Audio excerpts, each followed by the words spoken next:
যারা আরজি করের ঘটনা নিয়ে রাজনীতি করেছে, যাতে সরকারের অধীনস্থ অটোনমাস সিবিআই আরজি করের নির্যাতিতা এবং মৃতাকে প্রকৃত বিচার দিতে পারেনি, তারা তৃণমূল কংগ্রেসের বিরুদ্ধে শোষণের রাজনীতি, মৃতদের রাজনীতির অভিযোগ করবে। এই অভিযোগ আমরা মানতে রাজি নই। পানিহাটির যে পরিবার, বীরভূমের যে পরিবাররা তাদের পরিজনকে হারিয়েছেন, আত্মীয় স্বজন হারিয়েছেন, শুভেন্দু তাদেরকে গিয়ে শকুনের রাজনীতির ব্যাখ্যা বোঝান। যদি বোঝাতে পারে তাহলে ওর কথা বলতে ডেড লাইন করে দিচ্ছে শুভেন্দু অধিকারী। আজ 4 তারিখ, 4 নভেম্বরের মধ্যে তারা বাংলাদেশি, যারা রোহিঙ্গা, ওদেরকে চলে যেতে হচ্ছে। কি বলবেন? শুভেন্দু জানেই না তারা রোহিঙ্গা। বাংলাদেশি রোহিঙ্গা হয় না, রোহিঙ্গারা মায়ানমারের যে আরাকান, যে এলাকাটাকে আমরা আরাকান বলি, সেই আরাকান থেকে তারা আসে। আর মায়ানমারের সাথে পশ্চিমবঙ্গ বর্ডার শেয়ার করে না। শুভেন্দু অধিকারী রাজনৈতিকভাবে বরিষ্ঠ নেতা হতে পারেন, ওনার মিনিমাল যে পড়াশোনা, এডুকেশন, শিক্ষা দীক্ষা সেগুলো নেই।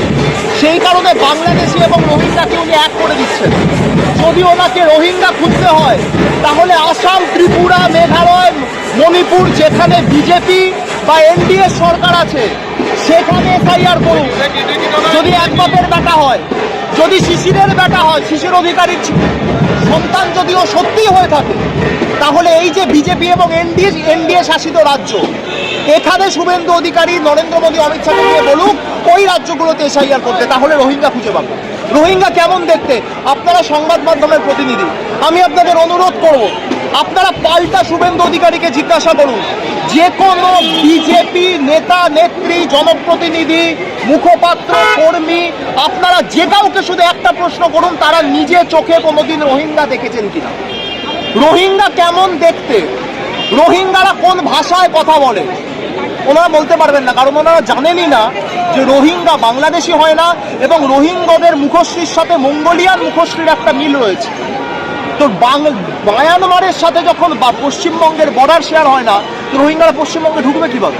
যদি তাদের ঢুকতে হয় তাহলে তাদের এই বিজেপি শাসিত আসাম, ত্রিপুরা, মণিপুর এইগুলো পেরিয়ে পশ্চিমবাংলায় ঢুকতে হবে। আর এই পুরো যে অনুপ্রবেশ হোক বা না হোক, এর জন্য অমিত শাহ দায়ী।